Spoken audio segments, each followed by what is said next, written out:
Hey everyone, Satisfactory should come with a huge warning. This game is extremely addictive. What you're looking at is around 5 hours plus of game time, mostly due to a bit of relocation, but it was well worth it. And as you can see, it's looking gorgeous on the Steam Deck as well. There is so much to this game. You have your basic crafting abilities, which you're able to do on this kind of workbench, as well as your advanced construction and other bits and pieces which you build machinery for to automate the process, as well as being able to build more complex things a little bit later on. Controls can be a little bit janky on the deck because this is a keyboard and mouse game, so things have to be remapped. I'll come on to that in a minute, but they've even got lumberjacking. There is just so many tools and bits and pieces to level up in this game, as well as having to do some parkour and a ton of power management as well. Settings wise, this doesn't have a decent set out of the box in my opinion, but if you want to get what you're seeing here, put it to the low graphics preset and then up the anti-aliasing to high, cap the FPS at 60, and then also you want to change the anti-aliasing method to temporal AA or TAA with 75% screen percentage and leave everything else pretty much as standard, and don't mind the wildlife.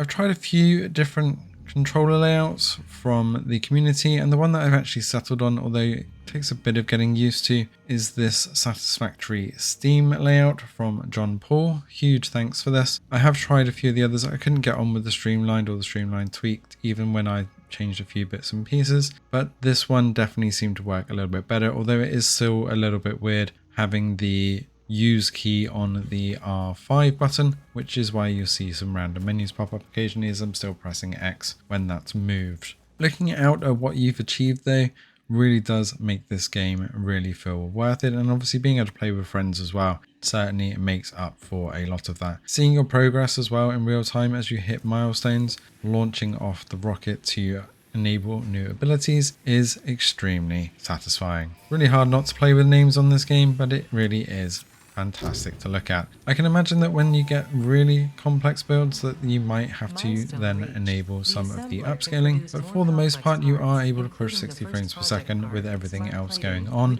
enjoying that view with the temporal anti-aliasing with no major problems. Huge thanks to Coffee Stain Publishing for giving us a key to test this one out. I'll certainly be keeping an eye on this and the updates to make sure that we still get great performance on the Steam Deck, and because I want to see if I can actually reach at least the space stage. If using the controller mappings is just a little bit too much for you and you do want to get the most out of this game, then I do have a couple of recommendations for keyboards for you. One is the DeckTop that I've reviewed previously, which allows you to hold the deck very close as well as having the keyboard and mouse integrated, or my personal favorite, which is the ProtoArc Keyboard and Mouse, which gives you much more flexibility, but you'll either need an external screen or to cope with the Steam Deck a little bit further away.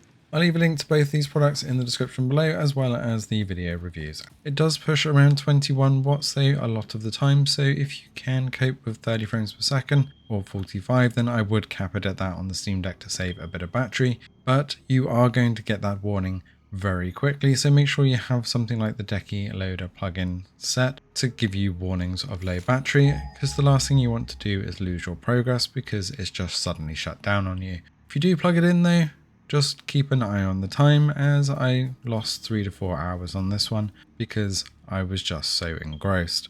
Thanks for watching and see you in the next one.